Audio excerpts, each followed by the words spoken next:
શહેરના નીલમ સિનેમા પાસે આવેલા ઝીણી રેતના નાકા પર રોયલ ચોઇસ નામની દરજીની દુકાન આવેલી છે। ત્યારે આ દરજીની દુકાનમાં શોર્ટ સર્કિટની અગમ્ય કારણોસર સવારે 7 થી 7:30ના સમયગાળા દરમિયાન દરજીની દુકાનની અંદર આગ લાગતા બાજુની દુકાનવાળાએ દુકાન માલિક જુબેરભાઈ સૈયદે જાણ કરતા તેઓ તુરંત ઘટના સ્થળે આવી ગયા હતા અને દુકાને આવીને જોતા દુકાનની અંદરથી આગના ધુમાડા નીકળતા હતા।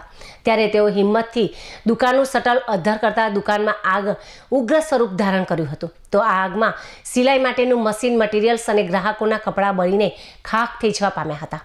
તો આ અંગે જાણ પાટણ નગરપાલિકાના ફાયર ફાઇટરને કરતા તેઓ તુરંત ઘટના સ્થળે આવીને આગ પર પાણીનો મારો ચલાવીને આગ પર કાબુ મેળવ્યો હતો। તો આગ લાગવાની ઘટનાના પગલે લોકોના ટોળે ઘટના સ્થળે ઉમટી પડ્યા હતા। તો કેટલાક સેવાભાવી લોકોએ આગ ઓલવવા મદદરૂપ પણ બન્યા હતા। તો આગ લાગવાની ઘટનાને લઈને દરજીની દુકાનના માલિક જુબેરભાઈ સૈયદે જણાવ્યું હતું કે વહેલી સવારે બાજુ દુકાનવાળાનો ફોન આવતા હું ઘટના સ્થળે આવી પહોંચ્યો હતો અને દુકાન આગળ પહોંચતા દુકાનમાંથી આગના ધુમાડા નીકળતા હતા। ત્યારે હિંમત દાખવીને દુકાનનું શટર અધ્ધર કરતા આગે ઉગ્ર સ્વરૂપ ધારણ કર્યું હતું।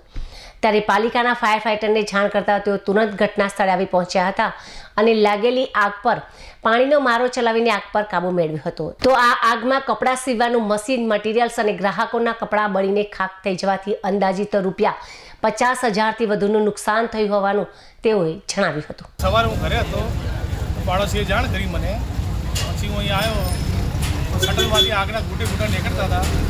પછી જહેમતથી મેં શટલ અધ્ધર કર્યું, અંદર આગ બેકાબુ હતી ને પછી ફાયર બ્રિગેડને અમે જાણ કરી। લગભગ મારા 50 થી 60,000નું નુકસાન છે। આ દરજીની દુકાન છે, 50-60,000નું નુકસાન છે, બરાબર। ને મારું જુબેરભાઈ સૈયદ નામ છે, ઝીણી રેતના નાકા ઉપર મારી દુકાન છે, બરાબર। હું દોડીને ભાઈ ઘરેથી આવ્યો તો પછી ફાયર બ્રિગેડ આવ્યો ને આગને કાબુ મેળવી। આ તમે નુકસાન જોઈ શકો છો પાછળ શું બળી ગયું છે? ગ્રાહકોના કપડાં, મશીન, મટીરિયલ્સ બધું બળી ગયું છે।